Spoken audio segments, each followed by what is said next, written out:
मागील भागात संदीप कोणाचंही न ऐकता वाड्यात प्रवेश करतो. संदीपचा सामना त्या वाड्यातील स्त्रीशी होतो. तो 4 मित्रांना शोधत असताना त्याला वाड्यातील एक असे नरकद्वार दिसते जिथे ते 4ही मित्र अमानवी अवस्थेत असतात. आता पुढे संदीपच्या हृदयाची धडधड वेगाने वाढली होती. त्याने त्या भुयारातून खाली पाहिलं. त्याला तिथे 4 मित्र दिसले, पण त्यांची शरीरं आता जिवंत नव्हती. ते आत्म्यासारखे बनले होते आणि त्यांच्या काळ्या डोळ्यांमध्ये एक वेडसर चमक होती. तू खूप उशीर केलास. तुझी ही वेळ आली. त्यांच्या आवाजात एक विचित्र एकसंधपणा होता. जणू ते एकाच आत्म्याचे वेगवेगळे रूप होते. त्या क्षणी संदीपला जाणवलं की तो फक्त एका भूताशी नव्हे तर एका संपूर्ण शापित आत्म्याच्या खेळात अडकलाय. संदीप मागे सरकताच त्याच्या मागच्या भिंतीवर वेगवेगळे आकृतिबंध उमटू लागले. त्याने टॉर्चने नीट पाहिलं आणि त्याला दिसलं की हा वाडा एकेकाळी एका क्रूर राजाचा होता, जो लोकांवर अमानुष अत्याचार करायचा. त्याचा परिवारही त्याच्या अत्याचाराला बळी पडला. एका खोलीतून दबलेले कुजबुजण्याचे आवाज येऊ लागले. संदीपने हलकेच त्या दरवाजाला हात लावला आणि तो कडाडत उघडला. आत एक प्रचंड मोठं चित्र होतं. त्यावर एक सुंदर स्त्री दिसत होती. तिच्या गळ्याभोवती दोरीचे वळ उठले होते. तिच्या डोळ्यात एक भेसूर संताप होता. तेव्हाच मागून एक कपाट आपोआप उघडलं आणि त्यात एका जुनाट वहीत लिहिलं होतं, ज्याने मला मारलं त्याच्या रक्ताचा रंग अजूनही या भिंतींवर दिसतो, पण माझा सूड अजून संपलेला नाही.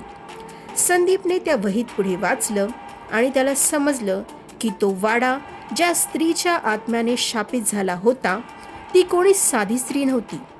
तीच त्या राजाच्या क्रूरतेची साक्षीदार होती. सूड अजून बाकी आहे. आता संदीपच्या समोर एक मोठं द्वार उघडलं, जिथून गडद धूर बाहेर येत होता. तो मागे वळण्याच्या आधीच 4 काळसर हात त्याला खेचून आत ओढू लागले. तो विवशपणे त्या अंधाऱ्या खोलीत पडला.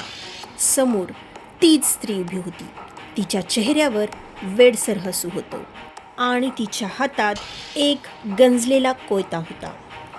तू या वाड्यात आलास म्हणजे आता तूही माझ्या खेळाचा भाग आहेस. ती धीम्या पण भेसूर आवाजात म्हणाली.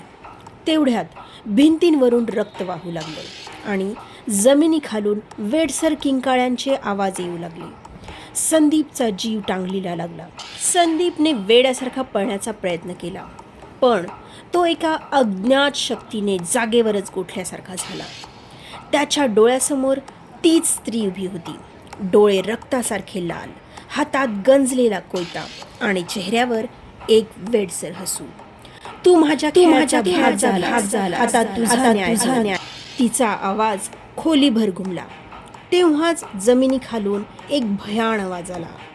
खेळ सुरू झाला आहे. संदीप भोवतालच्या भिंतीकडे पाहू लागला.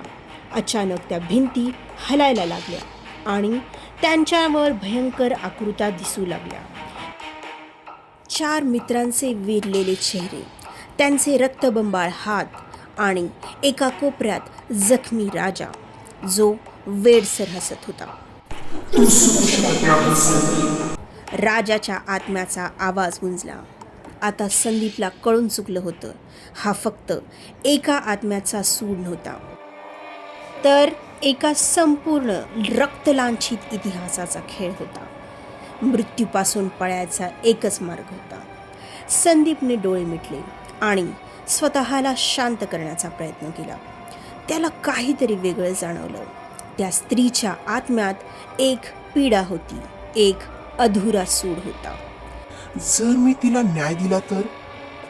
त्याने धाडसाने तिच्याकडे पाहिले आणि जोरात विचारलं, तुला न्याय हवा आहे, हो ना?